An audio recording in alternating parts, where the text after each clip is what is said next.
Hello, my name is Troy Adkins, and I am the founder and owner of Adkins Capital Management. Adkins Capital Management is a housing advisory services company. I want to talk to you today about the key events that have transpired in the U.S. residential housing market during the third quarter of 2021. During the third quarter of this year, the issues affecting residential housing construction and the monetary policy actions of the Federal Reserve amid the COVID-19 pandemic and the growing threat of inflation were the primary topics of conversation. This movie presentation also provides an overview of the home price level for a select group of cities that make up the Adkins 60 City Home Price Index, and it provides a wealth of information for prospective homebuyers to use in order to make a prudent home purchase decision. This presentation was written, narrated, edited, produced, and published by Troy Adkins. I am the founder and owner of Adkins Capital Management. Adkins Capital Management is a privately owned and independently operated company. Our exclusive focus is on residential real estate. ACM is not affiliated with any parties associated with the residential housing industry. Our mission is to bridge the gap in the residential housing market, where deficiencies in education, public policy, regulation, product structure, and personnel have created an environment where prospective homebuyers need objective information and useful analytical tools in order to help them make a prudent home purchase decision. As an investment professional, I have more than 15 years of real estate analysis experience, more than 10 years of institutional investment consulting experience, and more than 8 years of freelance financial writing experience. I am also the author of more than 25 published articles. For more information about my background, skills, and experience, please visit the Adkins Capital Management website. With this overview in mind, let me now turn your attention to our assessment of new residential housing construction in the U.S. Through the third quarter of this year, building permits, housing starts, and housing completions were significantly above 2020 levels. However, home building has cooled in recent months in the face of soaring prices for materials, supply chain problems, and labor shortages. Fortunately, lumber prices, which have been soaring, have fallen back. Affirming the issues with the disruptions in the supply chain, including shortages, delivery delays in certain building materials, and tightness in the labor market, D.R. Horton, the biggest home builder in the U.S. based on volume, recently stated that it expects to close on fewer homes in the fourth quarter of this year than it previously forecast. Notwithstanding, D.R. Horton has experienced strong annualized performance in excess of 22% for the 1, 3, and 5-year periods, and maintains a very attractive trailing 12-month price-to-earnings ratio of 9.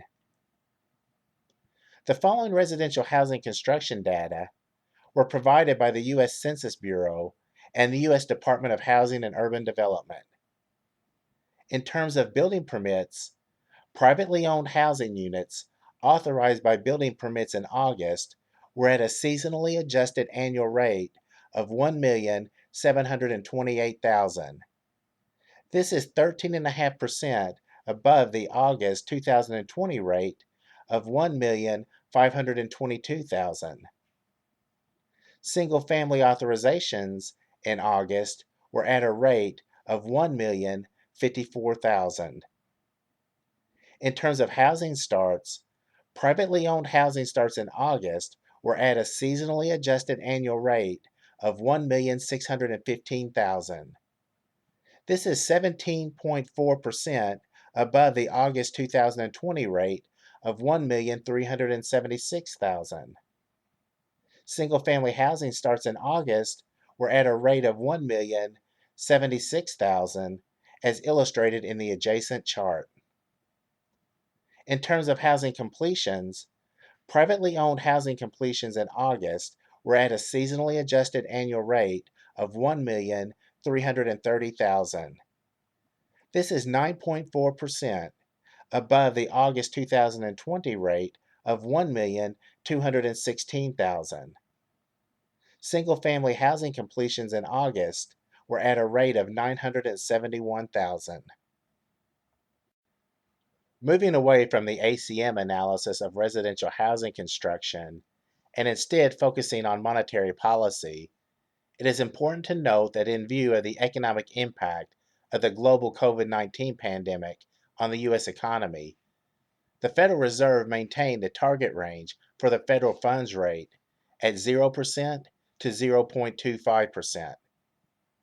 The Federal Reserve expects that it will be appropriate to maintain the current target range for the federal funds rate until inflation has risen to 2% and is on track to moderately exceed 2% for some time, and when labor market conditions have reached levels consistent with the committee's assessment of maximum employment.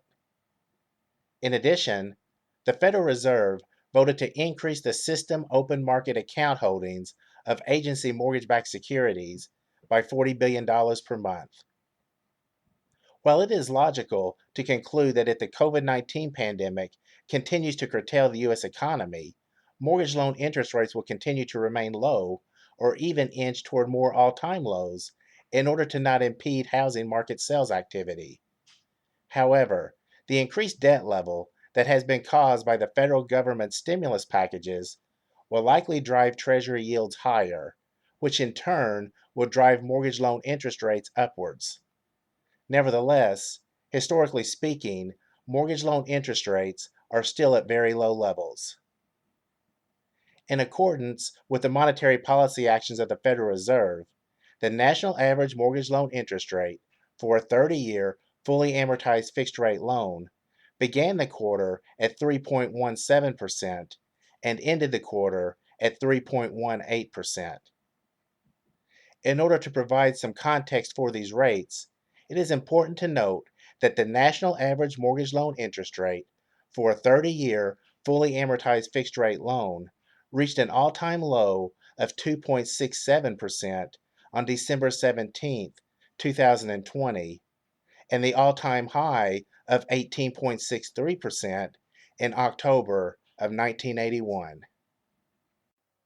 Now that I have provided an overview of the events and trends that have taken place in the residential housing environment for the quarter, let me turn your attention to the proprietary finance-based analytical methodology and cloud-based residential real estate analysis software application that you can use in order to provide an assessment of the price level of homes in your community, as well as for specific home purchase opportunities.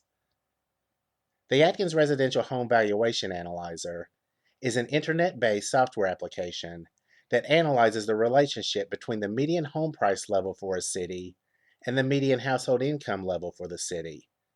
With this information, the software application takes into account the most recent month-ending national average mortgage loan interest rate for a 30-year fully amortized fixed-rate mortgage loan and the assumption that no more than 28% of pre-tax household income should be spent by homeowners in order to repay the principal and interest costs for their mortgage loan. By utilizing this information, the Adkins Residential Home Valuation Analyzer can accurately assess the price level of homes in your city. From the first analytical perspective, the Adkins Residential Home Valuation Analyzer determines the level of underpricing or overpricing of homes in your city by calculating the mortgage loan interest rate that justifies the price level of homes in your city. With this information, the justified mortgage loan interest rate is compared against the national average mortgage loan interest rate in order to accurately quantify and assess the level of underpricing or overpricing of homes in your city.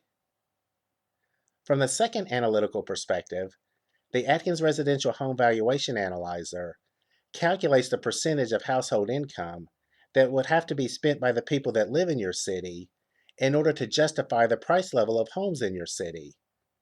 With this information, the justified percentage of household income amount is compared against the traditionally accepted household income amount of 28% in order to accurately quantify and assess the level of underpricing or overpricing of homes in your city. By utilizing the Adkins Residential Home Valuation Analyzer, you can determine the level of underpricing or overpricing of homes in your community, as well as the magnitude of underpricing or overpricing of a specific home that you are considering to purchase. This, in turn, will help you make a prudent home purchase decision. For more information about our finance-based analytical methodology and the use of the Adkins Residential Home Valuation Analyzer, please review our finance-based analytical methodology report on the Adkins Capital Management website and watch the wealth of movie presentations that provide an overview of how the Adkins Residential Home Valuation Analyzer is utilized. With this overview in mind, let us now focus on the assessment of the price level of homes across the country. For the third quarter of this year, 28 cities that make up the Adkins 60 City Home Price Index were classified as overpriced for the quarter. Honolulu, San Francisco, Boston, Los Angeles, and New York City were identified as the 5 most overpriced cities in the index. In terms of a relative price level analysis, it is not possible to justify the home price level for the top 5 overpriced cities by reducing the 30-year fixed-rate mortgage loan interest rate from 3.18% to 0%. In order to classify the homes in the top 5 overpriced cities as underpriced, it would need to be deemed prudent by prospective homebuyers to spend more than the respective justified percentage of household income amounts. In order to justify the median home price level for each city, the median required household income level would need to increase to a level within the respective range of $133,964 and $278,813.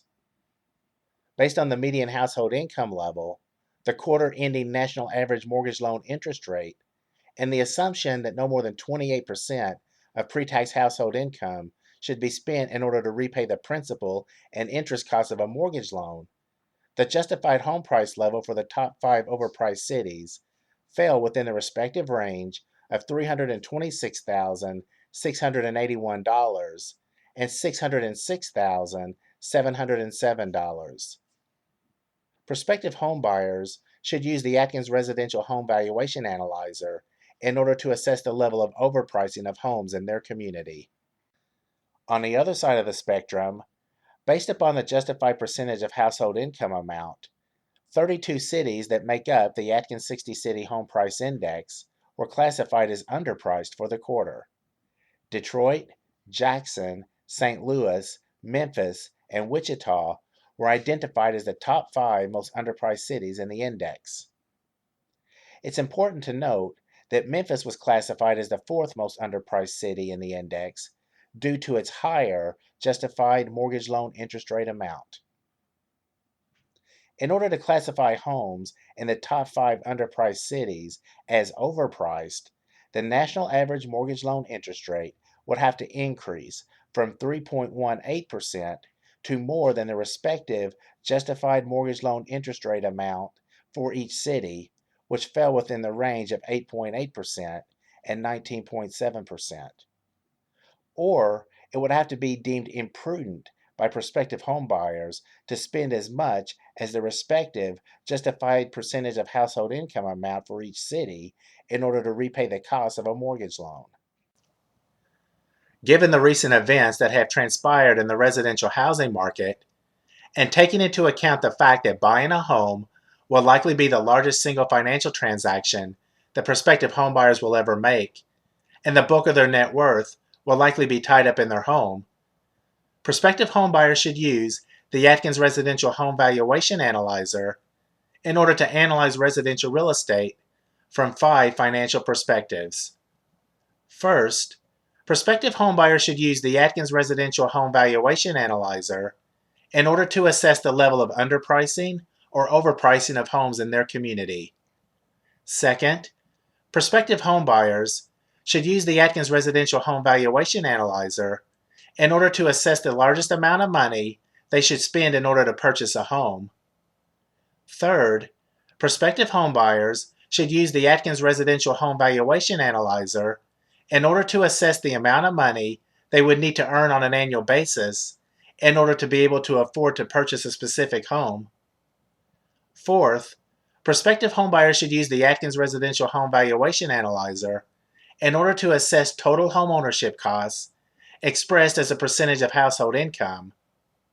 And fifth, prospective homebuyers should use the Adkins Residential Home Valuation Analyzer in order to assess how much a home would need to appreciate in value each year in order to offset the costs associated with owning the home. By assessing residential real estate in this manner, prospective homebuyers will be able to make a prudent home purchase decision. For more information about the Adkins 60 City Home Price Index, to watch our catalog of residential housing movie presentations, or to subscribe to use the Adkins Residential Home Valuation Analyzer, please visit the Adkins Capital Management website at residentialrealestateanalysis.com. This is Troy Adkins, saying thank you for taking the time to listen to this presentation.